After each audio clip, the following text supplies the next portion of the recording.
All right. Hello and welcome to our third and final day of the National Museum of the American Indians Virtual Teacher Institute.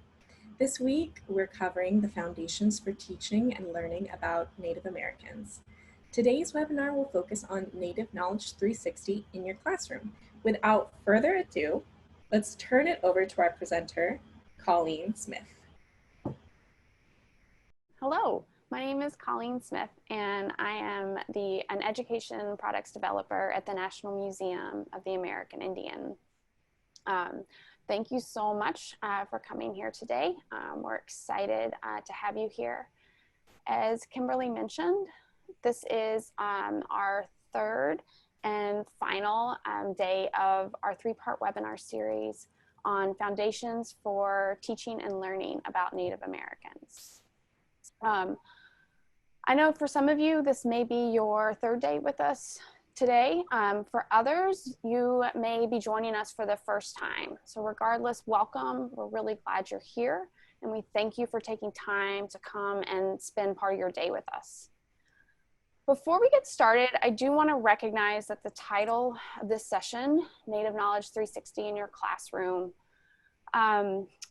brings up a point that I think all of us are having to wrestle with and really think about right now, which is that the classroom is going to look different for a lot of us depending on where we are and how things progress in terms of the safety of our communities and our students. And so I know that some of you may be here today as informal educators or as community-based partners and classroom teachers. And I just want to say, thank you so much for all that you're doing in terms of trying to bring these kinds of practices to your students, no matter if you get to see them in a physical space at the start of the year or in more of a virtual setting. When I talk about the classroom today, I will be keeping in mind that all of our classrooms are going to look a little bit different. And I just want to say thank you for what you're doing with that. It means a lot.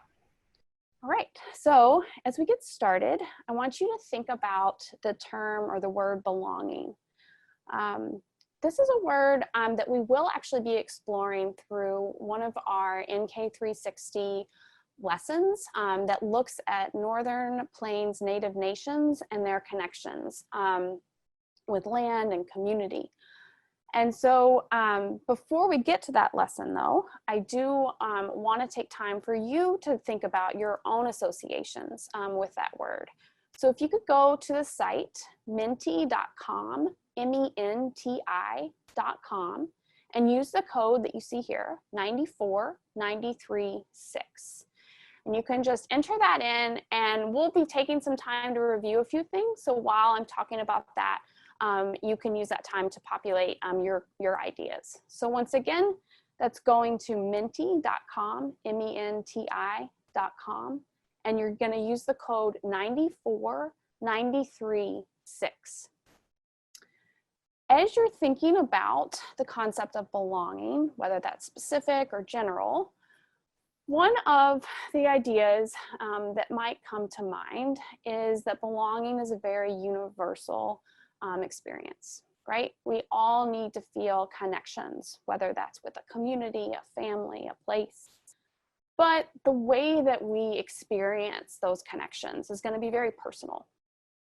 And so you see in front of you the National Museum of the American Indians Land Acknowledgement. And this is something that my colleagues covered on the previous 2 days in terms of wanting to start off our time together modeling the idea of taking a moment to give respect and attention to the lands on which we are. So I want to read this for you. We gratefully acknowledge the Native peoples on whose ancestral homelands we gather, as well as the diverse and vibrant Native communities who make their home here today. So this is our museum's land acknowledgement statement. And if you're new to knowing what the purpose of it is, it's to pause and take time in our gathering spaces, whether that be in a community setting or even a school setting, to acknowledge the lands on which we sit. And this is a practice that is a first step, right, towards helping to create more respectful, empathetic spaces. Land acknowledgments, though, are complicated. As you noticed here, this land acknowledgement from our museum is quite general. Part of that is that, we, the National Museum of the American Indian, we do have 2 different exhibition spaces. So being able to give voice to the diversity of tribes and nations can create some areas where there's some uncertainty. And so I think part of taking time to learn about and practice a land acknowledgement is a learning process and can sometimes feel a little uncomfortable. Certainly with the long history of displacement, forced removal, relocation, and successful adaptation of Native peoples across what is today the United States. It's certainly a nuanced thing. And so I can tell you for my own practice, I'm coming to you from my basement in Alexandria, Virginia. And based on my understanding and the work I've done to try to be more informed, I am coming to you and I acknowledge gratefully that I'm on the lands of the Toxinot peoples. From what I understand, they are part of the Algonquin speaking peoples, and they were closely associated with the Piscataway tribes. When I think about the acknowledgement that I give, I'm reminded of my city and the fact that a lot of Alexandria's attention and celebrations and also benefits from historic sites and places that very much celebrate a colonial America. And I think about how much of that history is out in public and shared, and yet Native peoples of this place is not. And so I really think about the work that I need to do personally to continue to be informed, as well as to find ways to bring that to the community in which I live. So I think part of it is recognizing that we all have space to grow and to improve, and land acknowledgement is one way to get that started. I'm incredibly thankful that I have the opportunity to learn from and work with my colleagues and Native peoples at the National Museum of the American Indian. There are 2 exhibition spaces. The Smithsonian, of course, we are part of the Smithsonian Institution, but we have a museum in Washington, D.C., as well as in New York City in Lower Manhattan. The museum's cultural, material culture are cared for. So the objects in our collections are cared for at the Cultural Resource Center in Suitland, Maryland. So one of the most common questions that we get from teachers and other educators when we're working with them at our museum is about the name of the museum.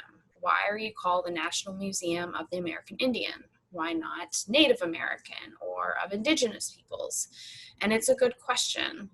Thinking about the words we use and the power they carry is an important part of the processes of creating more complete narratives in education. And in relationship to naming, both Native American and American Indian are general terms, and we do use them interchangeably. They are limited in the sense that neither of those terms can fully capture the sheer diversity of the many tribal nations that are here throughout what is today the United States and across the Western Hemisphere. It is best to be as specific as you can, and it's good to ask people what they prefer to be called. Some groups would certainly prefer maybe Native American over American Indian, or vice versa. Also, when possible, it's great to use the name of the tribal nation itself. However, for today's purposes, we will be using that general language, and you'll hear me using Native American and American Indian interchangeably. So at NNMAI, we are here to inform the public about Native peoples throughout the Western Hemisphere. And I want to really zoom in on the term in partnership with Native peoples. That's incredibly important to the work that we do. So we work closely with Native writers and scholars, community experts, educators, artists, to make sure that the stories that we're fortunate enough to be able to help share are done in a good way and respectful of the communities that they reflect. A good example of this is actually going to be a lesson that we'll take some time today to explore. This lesson was created in close partnership with a team of Native writers, educators, and scholars who really helped to set the vision behind what it is that they wanted to communicate out to students using kind of the support and resources that we as a museum are able to give. So in the last couple days, you've gotten to hear from some of my colleagues about these key ideas, right? We've talked a little bit just orienting to the museum, our mission, some of those foundational understandings. And part of that work has always been in the informal education sphere.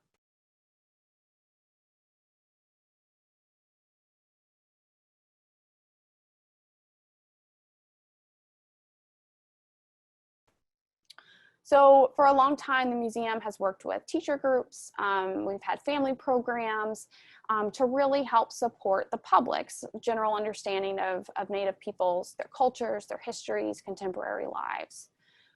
However, you know, as you may be well aware, especially if you were able to join us on that first day with Ed Shootman, there is a long and problematic history of how Native peoples are understood and talked about not only in the educational space, but society as a whole. And so as a museum, in order to help contribute and chip away and create more complete narratives with accurate and more informed understandings, we recently launched a virtual initiative that is designed to support teachers in the formal classroom space.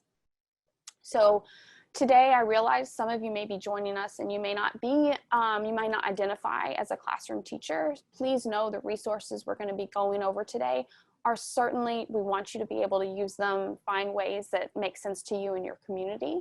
And to know that we are wanting to partner, you know, with educators and give them some support, because what we're hearing is that there are a lot of teachers out there who want to do the right thing, who want to expand on those narratives, as Johanna and Renee talked about, create more complete ideas for your students to explore, but they need help getting there. And so we've invested a lot of our resources and support into creating a virtual space that's here to support you.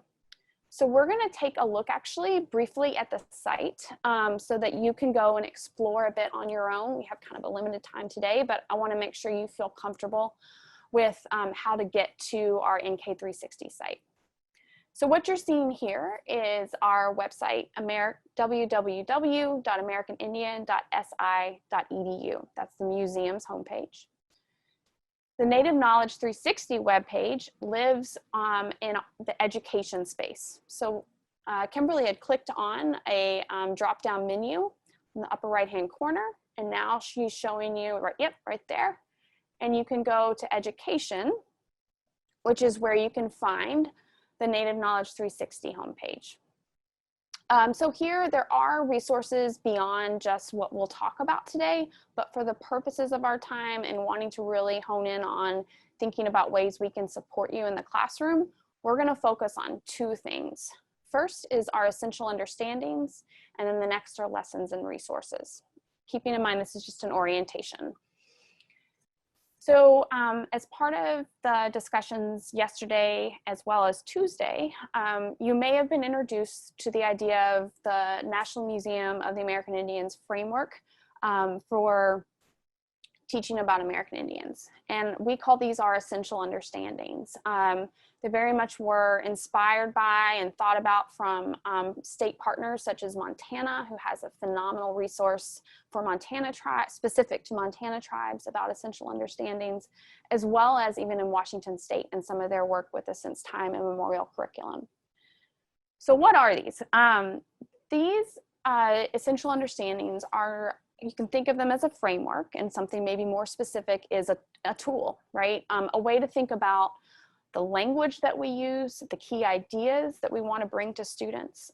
It's not a set of standards and it's not a curricula, but what it could be used for is to dive in and look and see, okay, in my state curricula or in my district's curricula, I'm seeing American Indian cultures are referenced in this way, right? how does that compare to kind of this vision statement that the National Museum of American Indian, in partnership with other Native peoples, have put out? How am I presenting some of these ideas to my students? So it's a great tool if you're developing curricula, or if you want to try to get people together to make these start to look at how you're phrasing things. It's a good starting point. And like any smart educational resource, we want to make sure that the key concepts we outline in these essential understandings are reflected in the lessons and resources that we build, right? So today we're going to be looking at one lesson in particular, our Northern Plains History and Culture lesson, that reflects some really critical concepts in Essential Understanding 1, American Indian Cultures. You can download our Essential Understandings from this site. You can also just view them by clicking in. So let's jump over, and thanks, Kimberly. Yep, so that's an example of how you can kind of toggle down and see that. So I think we're going to get back to our belonging one in just a moment, because we'll look instead at our lesson and resources page. Perfect.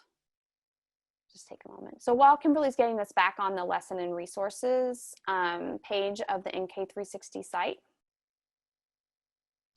I wanted to kind of talk to you a little bit about about the types of resources that we have on the website.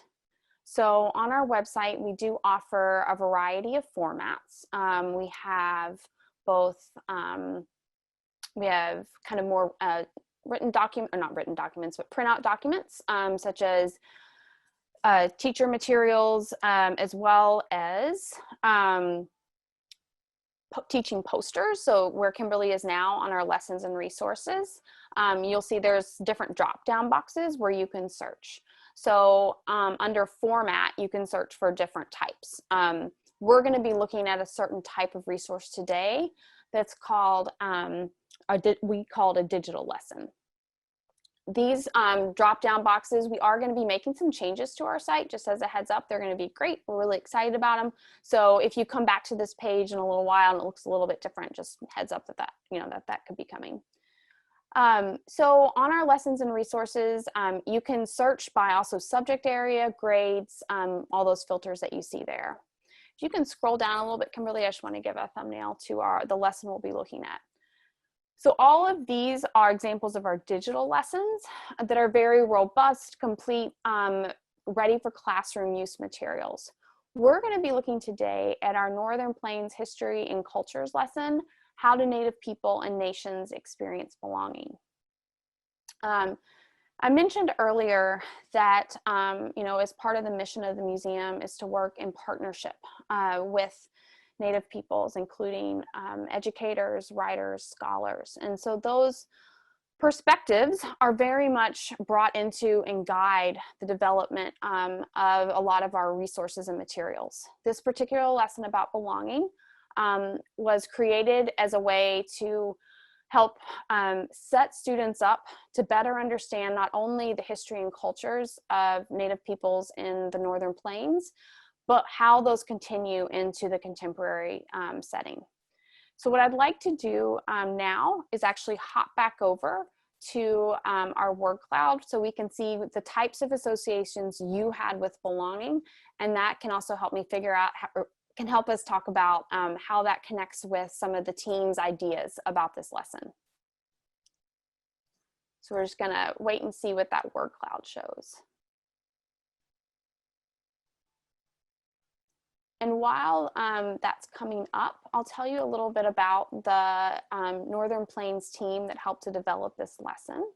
The team was brought in at the very start of the development, and we wanted to do a lesson that would both help students understand cultures of the Northern Plains, but then also treaties that are important to that area. So the lessons that they helped develop were kind of done as companion lessons. And I'll be able to show you or talk a little bit about at the end if you have an interest in some of the other materials that we have available on our site. So it looks like here we have an awesome connection of different words. I'm seeing family is huge, home, comfort, community, acceptance, connection, connected, right? So very positive, which is a huge goal of this lesson from the perspective of the team that worked on this. Very much they felt that oftentimes Native cultures are presented in the past, are presented as being erased by by a white dominant culture, and being told not from within, from Native people themselves, but someone else. So we wanted to push back on that. And we wanted to offer more complete ideas about Native American cultures that would expand on students' ideas. And so a lot of these terms that I'm seeing here very much resonate with the region team and their goals for bringing some of these ideas specific to the tribes that we feature in the case studies to students across the United States. So let's turn back to our goal for today, just to kind of think about what we've already talked about and how it relates to what we'll be doing in the next little part. So I wanted to, today is of course looking at how NK360 resources can be used in your classroom. So the first part is that we wanted to look at how an NK360 resource, which is our Northern Plains belonging lesson, that'll be kind of our case study for that today, reflects critical concepts. What we mean by that are essential understandings. We're going to use that to help show how it can support you in your teaching and learning about American Indians.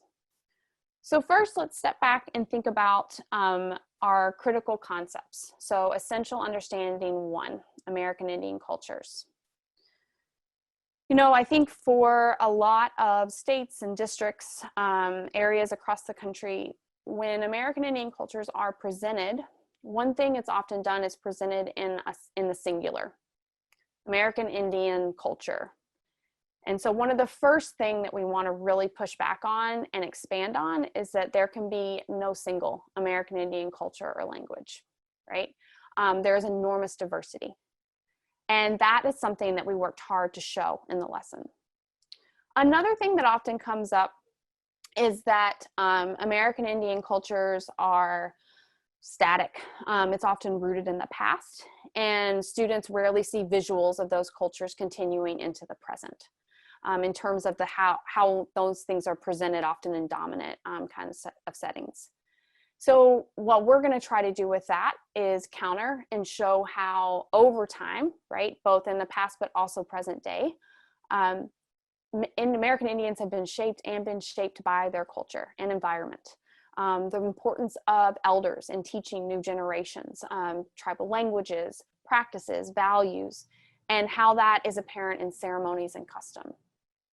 Alongside the idea of something being static is neglecting the types of relationships that really help to create vibrancy within culture. And so another key concept that you'll see at work in our belonging lesson, if you can click to the next one, is kinship, the importance of kinship and extended family relationships. We have a particular part of the lesson that looks closely at those connections. And then finally, you know, hopefully through those demonstrations, students can really start to have a visual that American Indian cultures have always been dynamic and changing. There's no single one, and this ability to continually adapt to change but also hold tight to the values and beliefs is incredibly important to demonstrate. And finally, what we want to push back against is the idea of Native cultures have ever been erased, and to show that Native people continue to fight to have that integrity, the viability of their culture, of their societies, of their cultures. And so that bottom bullet there, I think, was very much an inspiration for the theme of belonging and wanting to have a very positive view on Native American cultures for students as they look to explore a small section of that via our Northern Plains case study lesson.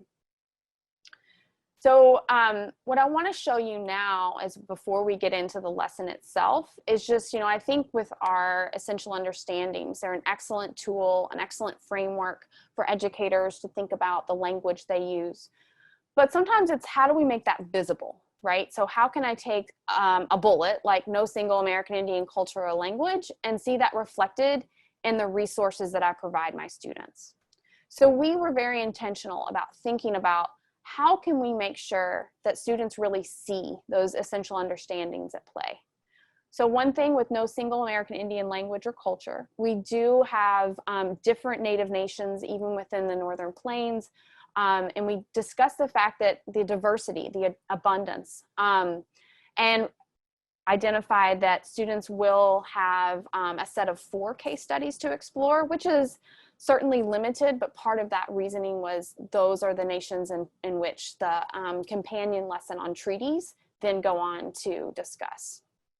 We want to visibly show through both contemporary and historic photographs, other kind of really strong visual assets, those ideas of being shaped and shaped by their culture and environment, and have that at work. And how over generations you have the sharing of knowledge, and that those persist to today. You know, kinship is a whole focus for one of our sections of the lesson, and looking at how kinship helps to create roles and responsibilities, and helping students kind of think about this network of support.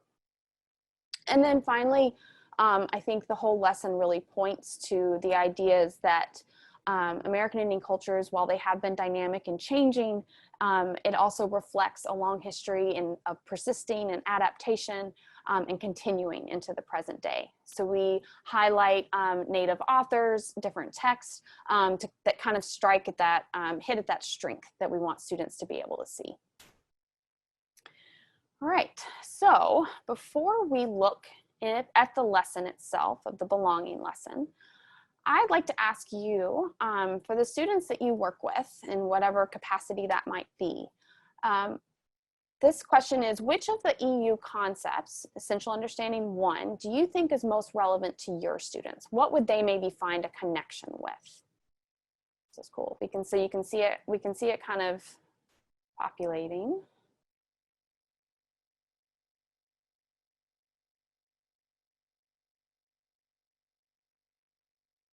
It's interesting. So it looks like as folks are putting things in here, that a lot of these do have resonance, that no single American Indian or culture or language is pretty high, along with the fight to maintain integrity and viability of Indigenous societies and that history of perseverance. Yeah, the other ones also are having some relevance as well. And a reason why I'm kind of asking you to pause and think about that is, as we go into the lesson, you can kind of keep an eye out for maybe how some of those connections could be visible for you in the lesson, and what you'd like to take with you to your students. All right, cool. Oh, I think that was from a different day.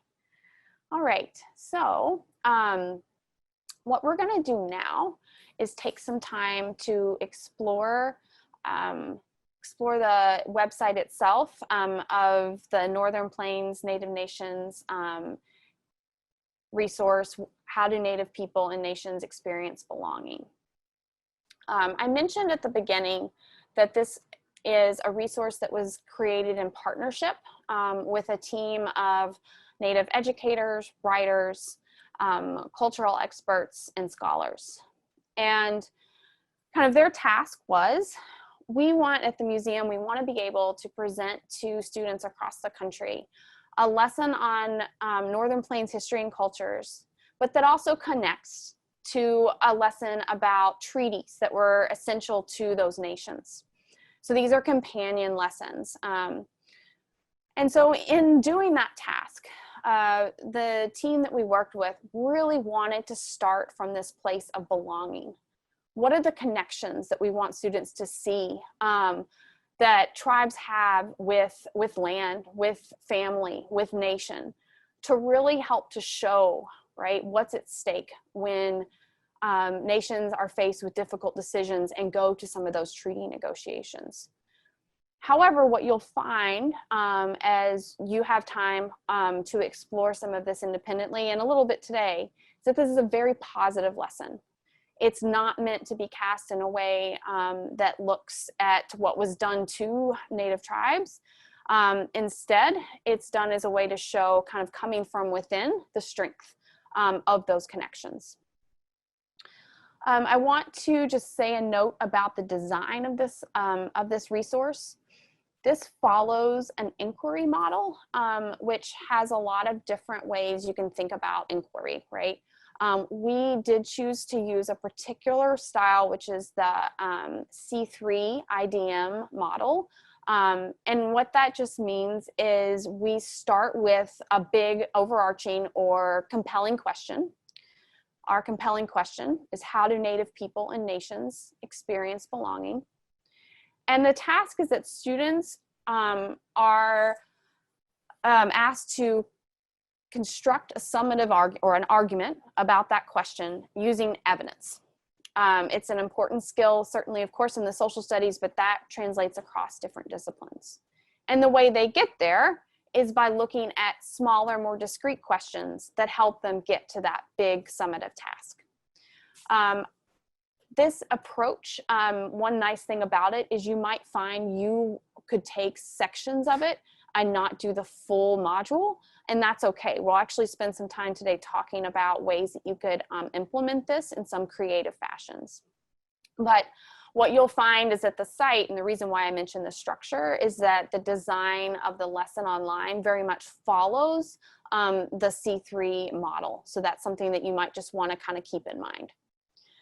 So just some technical things to point out in terms of navigating the lesson. On the upper left-hand corner, you'll see the logo Native Knowledge 360. That would always take you back home to the NK360 webpage. There is also a collapsible menu up in that left-hand corner with the little 3 bars. And that one opens up to different sections of the lesson so that you could jump down to one particular piece if you wanted to.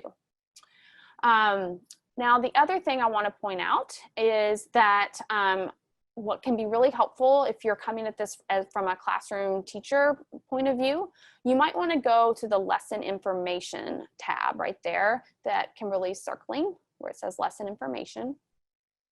And if you click in there, what you'll find is some information that can be helpful for you in the classroom.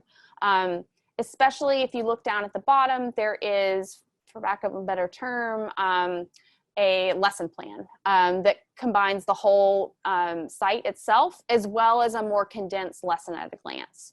So that's something you can check out if you feel like you might like some support in thinking about how you'd like to implement this in your classroom. To return back to the webpage, you would just X out. Yep, right there in the right-hand corner. So for our purposes, we're going to explore the lesson kind of as it unfolds using the arrows at the bottom of each kind of landing page or section of the lesson. And what I'll be doing is giving a really high level look at it so that you can have an orientation and then find ways to examine it independently. So the first part of the lesson, which in this C3 language is the staging the question. I think many lessons do this, right? You want to start with a hook, something that engages students in the big ideas that they'll be exploring, might tap into some prior knowledge. In this particular staging the question section, we have 3 different kind of big sources or resources that students can examine. We have the video belonging, which sets the stage for the kind of tone, the theme, that students are going to be examining throughout this throughout the lesson. And if you were here with us yesterday, you got to see that video. It's a great one. I really recommend it. It's really powerful. Then we also have a map to kind of orient to place in terms of what are the nations that we'll be highlighting, as well as other nations that do not have a case study in this particular lesson, but we want to acknowledge the diversity of Native nations in the Northern Plains. And then finally, we have an essay from the lead writer of the team, Julie Kajun, who's Salish and lives in Montana. And she talks a little bit more in depth about the background, the ideas behind this lesson, why it was chosen as a theme, and some of the critical concepts that I think as an educator you would want to take some time with, but also I think for students would be great. So once again, this is getting students primed. It's getting them to think about the big idea. It's centering things on Native voices, Native perspectives. From here, we go into what we call our supporting question 1, or the first question that students examine. Keeping in mind, they're doing this to try to come to understandings about the idea of belonging. You'll notice that we have 4 case studies here. The team that we worked with chose Crow Nation, Northern Cheyenne, the Oshedi-Sacoan, and the 3 affiliated tribes. Part of the thinking with this is that those nations were very much involved in the treaties that we explore in the partner lesson to this. So that if a student were able to do both the history and culture lesson and then follow up with the treaties lesson, they would have a really strong grasp on some of those critical concepts, particular to those nations. Within each nation case study, in supporting question 1, the focus is on the sense of belonging to the land. What are the kinds of relationships that peoples have with that? And we have a variety of sources that students can explore. We have audio of narratives being read. We have maps, images, both historic and contemporary. The next section of the lesson, or supporting question 2, examines the idea of kinship, right? So how can kinship work to create a feeling of belonging? Once again, you see those 4 nation case studies. Those follow you through the whole lesson. In the kinship section, one thing that we really work to show is both historically and contemporary, the types of relations that help to really build this network of support. We wanted students to come away with understanding some of the responsibilities, but also the benefits that come from those types of relationships. In this particular resource, as well as our other NK360 digital lessons, we do have a feature actually that provides pronunciation of Native nations and other Native terms that might be new or a stumbling block for some educators. We found that sometimes people choose not to teach topics because they're afraid they may get the pronunciation wrong. So you would actually find those types of tools within each of our case studies throughout the lesson. And the third supporting question is about nationhood. What are the rights and responsibilities of belonging to a Native nation, right? So even though this is certainly a culture-based lesson, the team really wanted to expand beyond that and show how culture is expressed often through governance as well. And to position Native nations as nations, right, as governing powers. And so in these, it's not a full-on look at all the rights and responsibilities. We wanted to give students a taste of that so they could start to see how nations over time and into today have provided services for their people and what that means.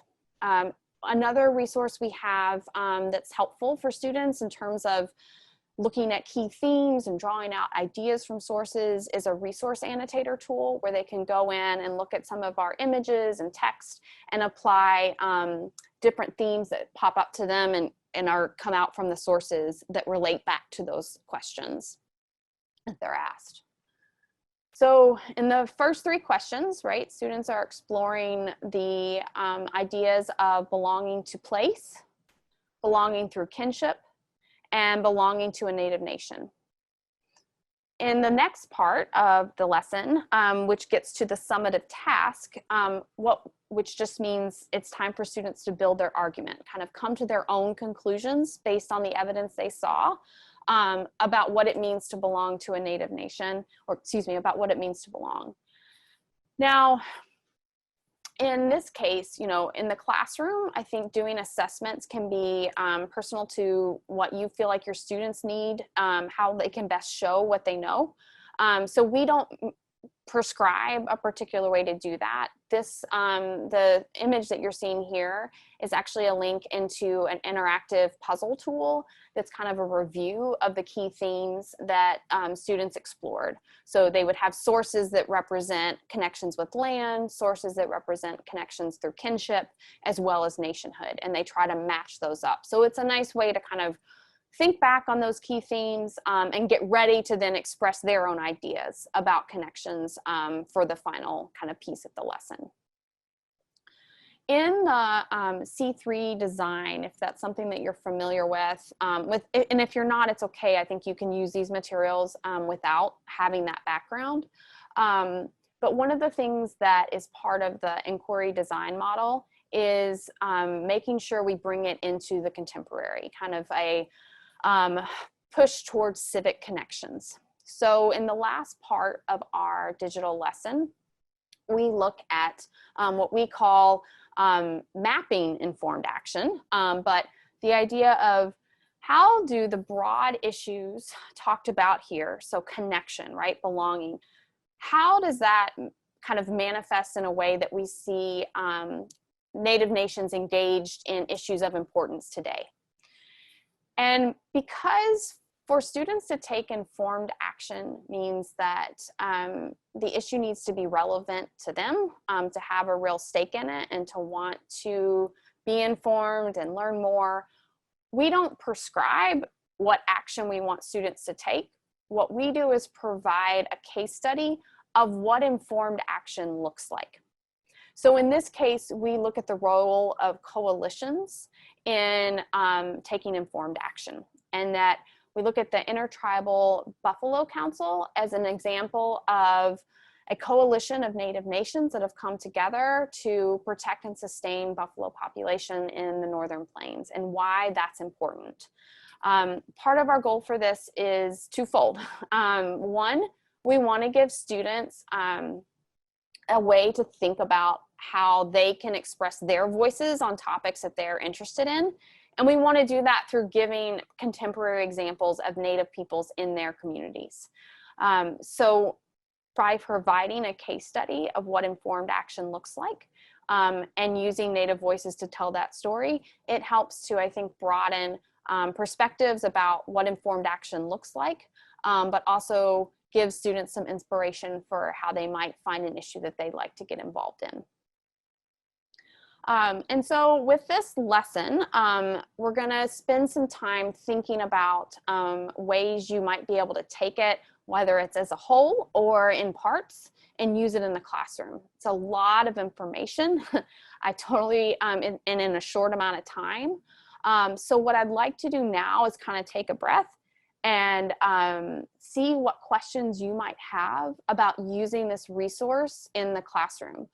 Because there's some things that we'd like to talk through together with you.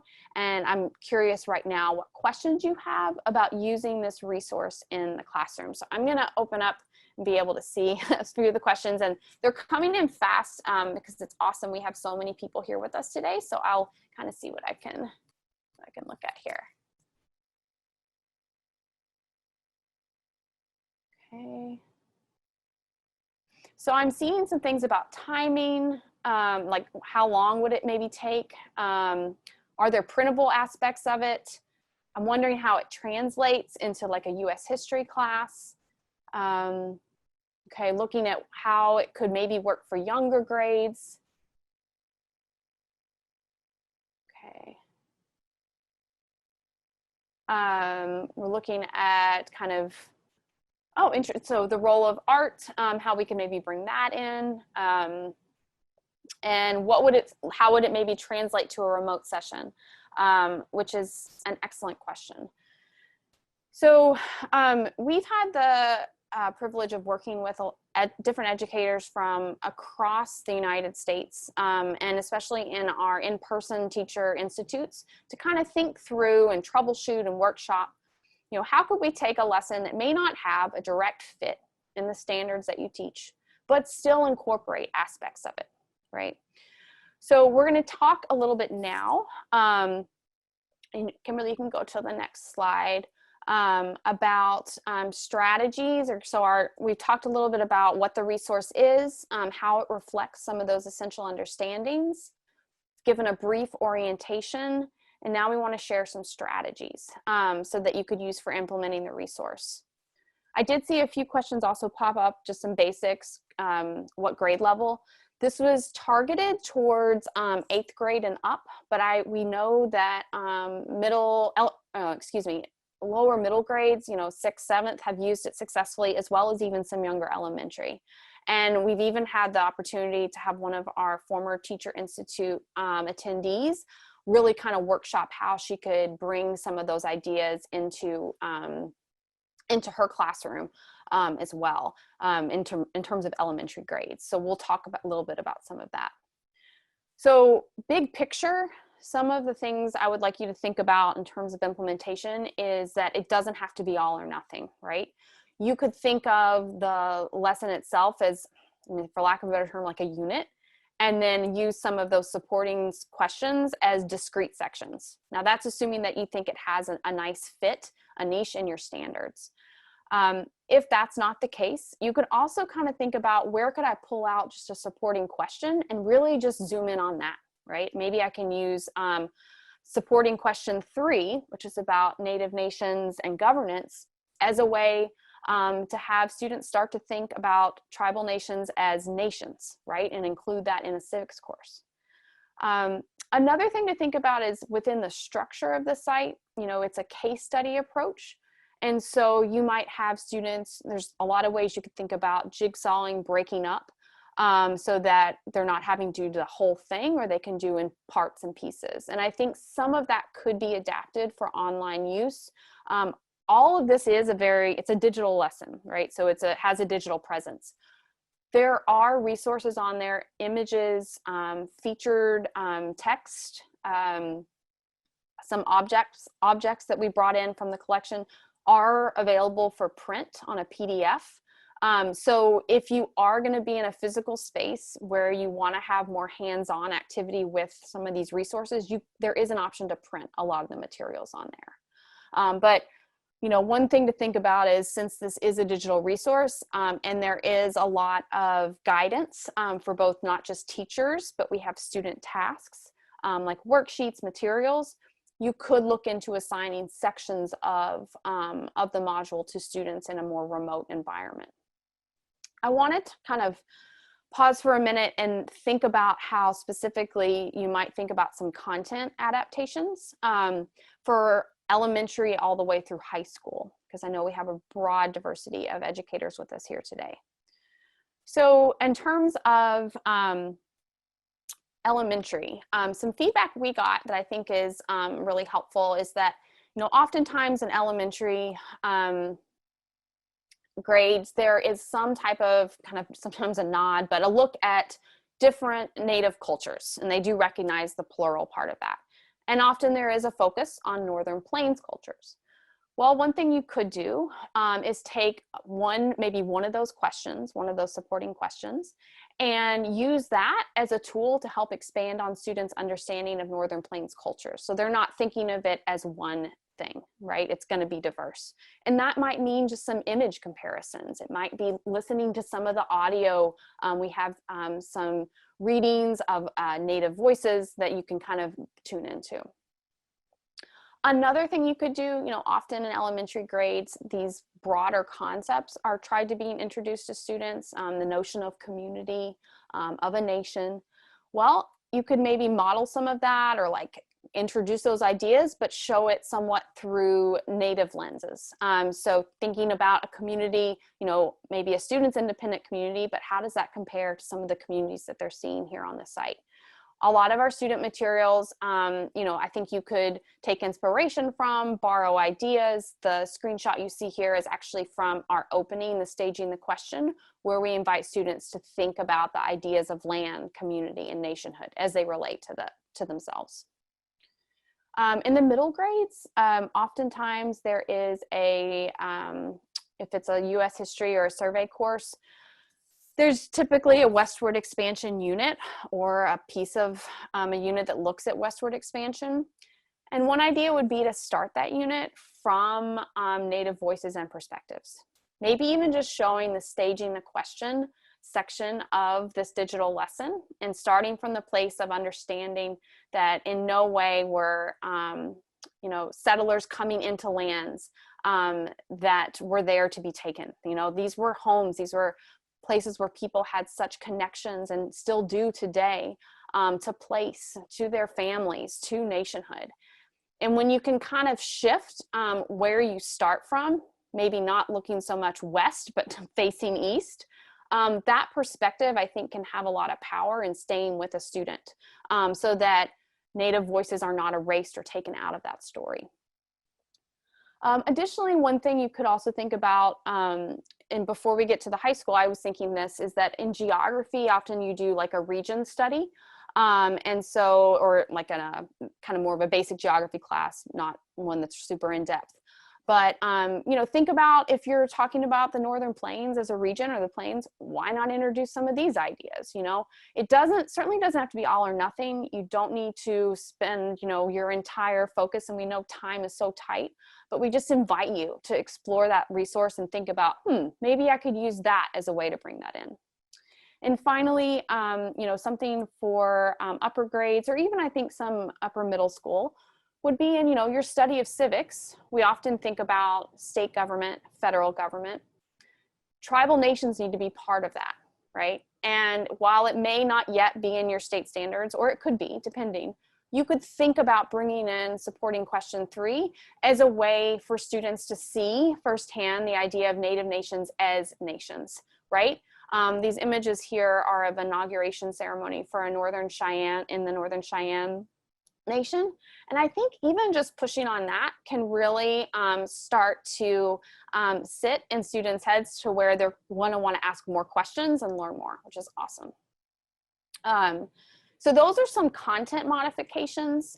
Another thing you could think about is the skills that you need your students to practice, right? So we worked closely with the team to think about the kinds of tasks that students would be doing.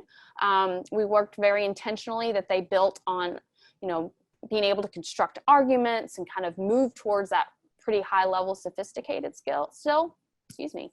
But there's also some other important foundational pieces that students can practice at a lot of different ages.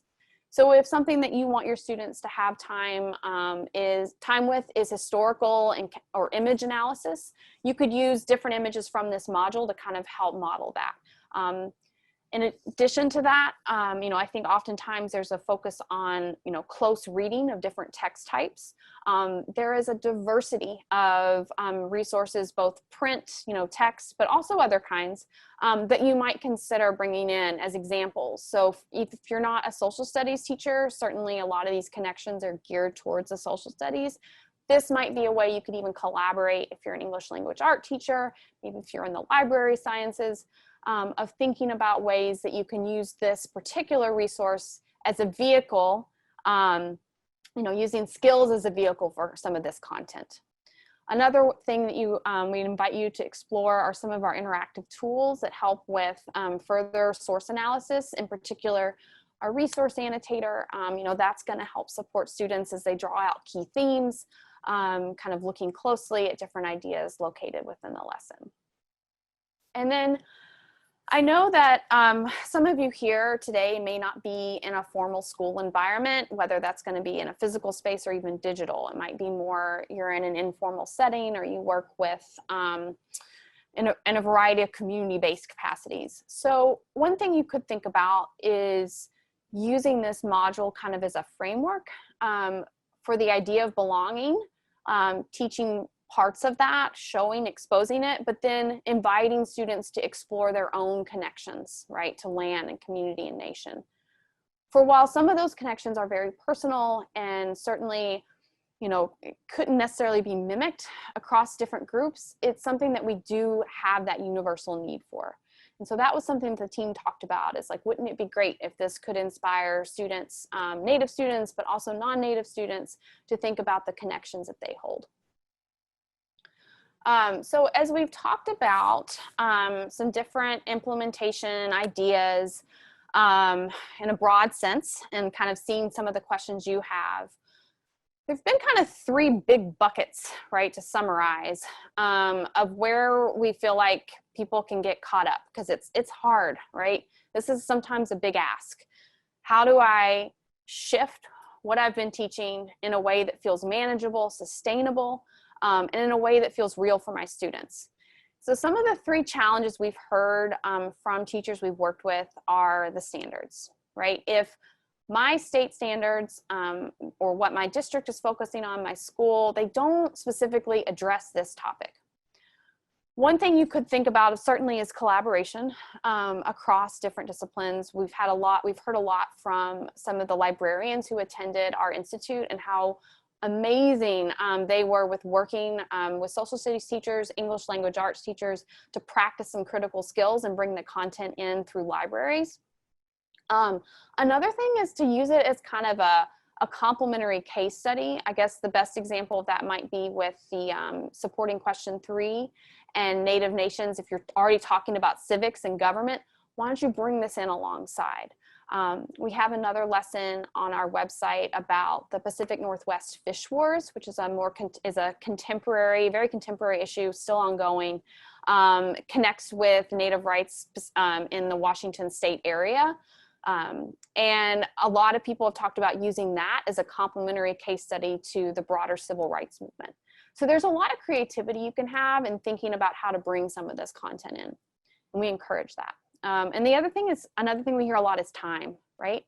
Time is so precious and tight, and there's never enough. And we certainly don't want to ask you to do one more thing. I guess it's thinking about what's something that I could try to commit to? What's one thing I could try to shift? Maybe it might be just really bringing in the concept of how I start units that have connections, as most all units will, with Native history, but also in contemporary lights. You know, for me, I used to teach civics at the middle school and high school level. And I really connect with wanting to commit to showing students the idea of governance from Native nations, both historically and today, and have them always think about Native nations as part of those governing coalitions. And finally, another thing we hear are assessments, right? And I think, you know, in this new environment that people are operating in, I'm sure there are even more questions about assessments that are being brought up. We do try to really intentionally think about the skills that we ask students to practice. That was something the team, we worked really diligently on. So we hope that some of those skill-based tasks could maybe help you if you need to feel like you have to justify some of this. That could be a way, a strategy you could try as well. I know this has been a lot, and I really appreciate, I know it can take a lot to sit and absorb. We have so many people here with us today. And so before we wrap things up, I would, because we do have a few minutes, beyond these 3 challenges, I'm just wondering if there are some additional things that you're thinking about when it comes to implementing these resources. The reason why I ask that is that, you know, data is really helpful to us. It helps us have a pulse on if we're providing the right kind of resources, where we need to step back and reevaluate, where we could adapt some things. And by looking at the types of things that you might be thinking now, it's like, okay, I get that adaptation, but you know, I'm over in this bucket and I'm not hearing about that.